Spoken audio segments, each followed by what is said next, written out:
دناوا سپیدهیک زوده که هیچ اردی سی خوار خواب بر ندای مام اسلام یک کاری کزاخه کرنا دارفقیان دکد. برزبندی ویتوی دارک یا اخستی بر سینگ خواه جبو که همیان سرین وانا کزاخه بکد جتاکن بمفا کل گور گوتنا خواه هر سالاوی افکار انجام ندابید رسکی ویه ببرهم بویا. نوکه وقتی کزاغا دارو باریه هم یه هجیرو کزاغت که این وقت هم نوعیت دارو باری خرایه هر سال ما کزاغا نکر بید ما ضرر دیدی و ما دارت خوش هم سروبر کزاغت که این دارت توی نفت روتینی نداره مثلا کزاغ مقصد تکرب تنه و مشاری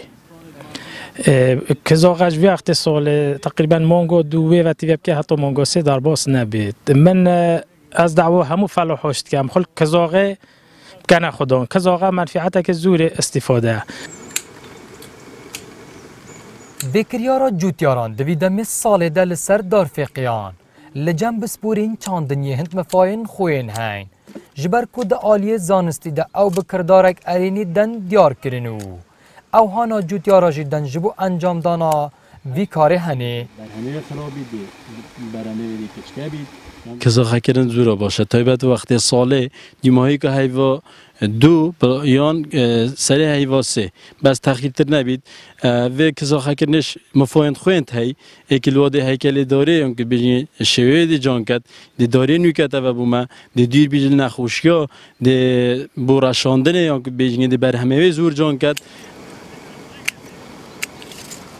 کزاخه کرنا دارفقیان سالانه لدو ماهیا مها شبات حیانا و راستا مها آدار جعالی جوتیاران و با قد کرنا سردارم به مفات انجام دانو جعالی بسپورین چاندنیه و اف یک بکردارک تجی مفات نشاندان.